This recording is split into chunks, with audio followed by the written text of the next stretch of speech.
Meanwhile, the Ghana Police Service has formally requested Speaker of Parliament Alban Bagbin to release Minority Leader Alexander Afenyo-Markin to aid in ongoing investigations.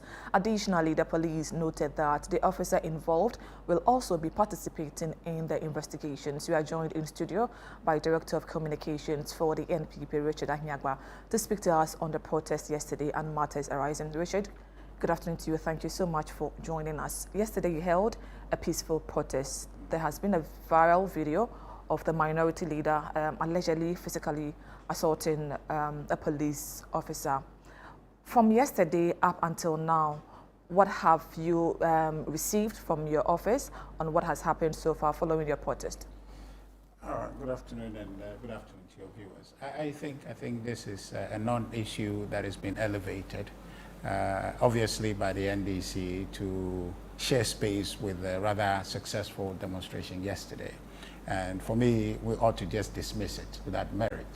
It was rather the police officer who assaulted the Member of Parliament for Afutu, who is the minority leader in Parliament for the minority New Patriotic Party. So really, it's a non-issue as far as I'm concerned. The police could have simply just cleared any doubts by talking to the officer, who would attest to the fact that he, perhaps knowingly or unknowingly, perhaps not knowing his person, and hit him pretty hard. I was standing right behind him.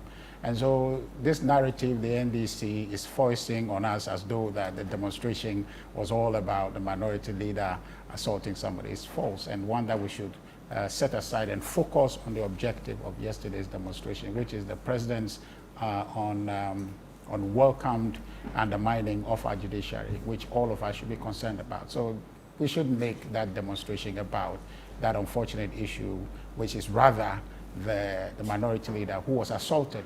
And I'm inclined to even think that the guy did it on purpose.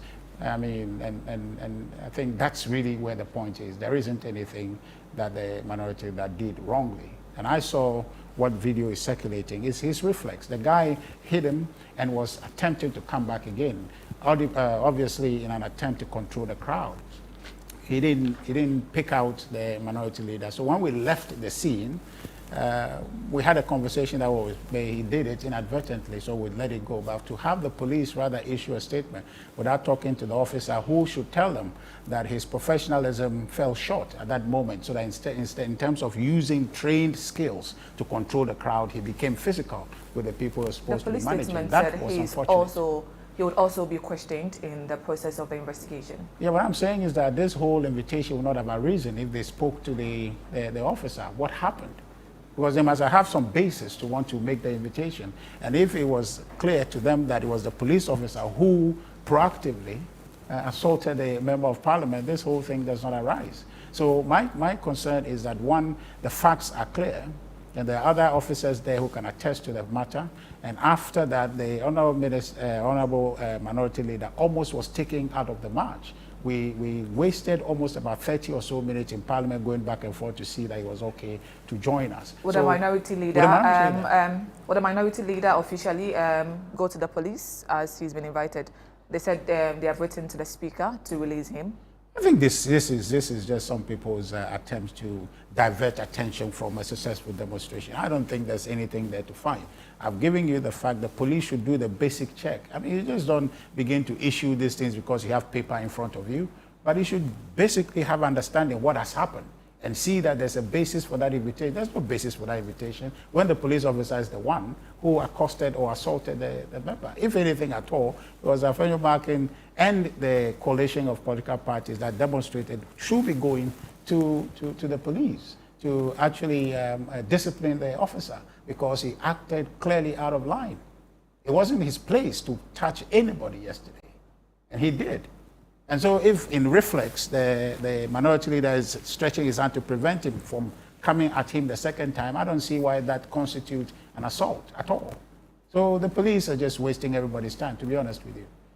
And a deliberate attempt by the government or the NDC to share space with a so very as a party, you think the demonstration. minority leader should not honor the police invitation? I wouldn't say that, but I'm just saying to you that the police didn't do any due diligence. We're trusting them to be thorough in their work, but this year falls short of that discipline or diligence that we expect from them. You wouldn't have invited somebody who was assaulted to come and answer our question. It's the person who assaulted the person who you need to contend with, and who is the police officer forcing, who is in their ranks this morning, moving about and creating the impression that it was the Honorable Afenyo-Markin. But I tell you this, before you go, the idea, the police know this, and whoever is moving around the shadows trying to guide them to issue this thing, they want to achieve a certain political narrative to say that the demonstration, the leader of the demonstration accuses somebody. But there's no factual basis to support that. But of course, it's going to be the headline that he's been invited.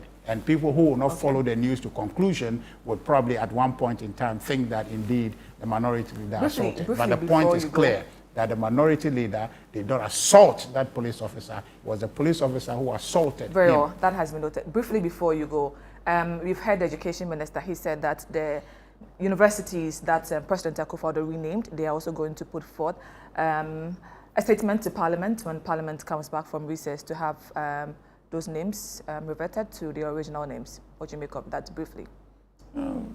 What's the big deal?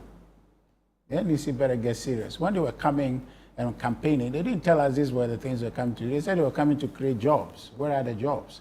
They were coming to do 24-hour economy. We don't see it. They say they want to come and make Galamsey go away. Galamsey is even worse today, right? They said they were going to bring cost of living down. I don't know how much Kinke is since they came, if it's gone down or gone up. So I don't understand. Cement has gone up ridiculously. And so is that what they promise? All these skirmishes they are doing, they should get serious. They should get serious. Grateful for your time. Richard Ahiagbah is Director of Communications for the NPP.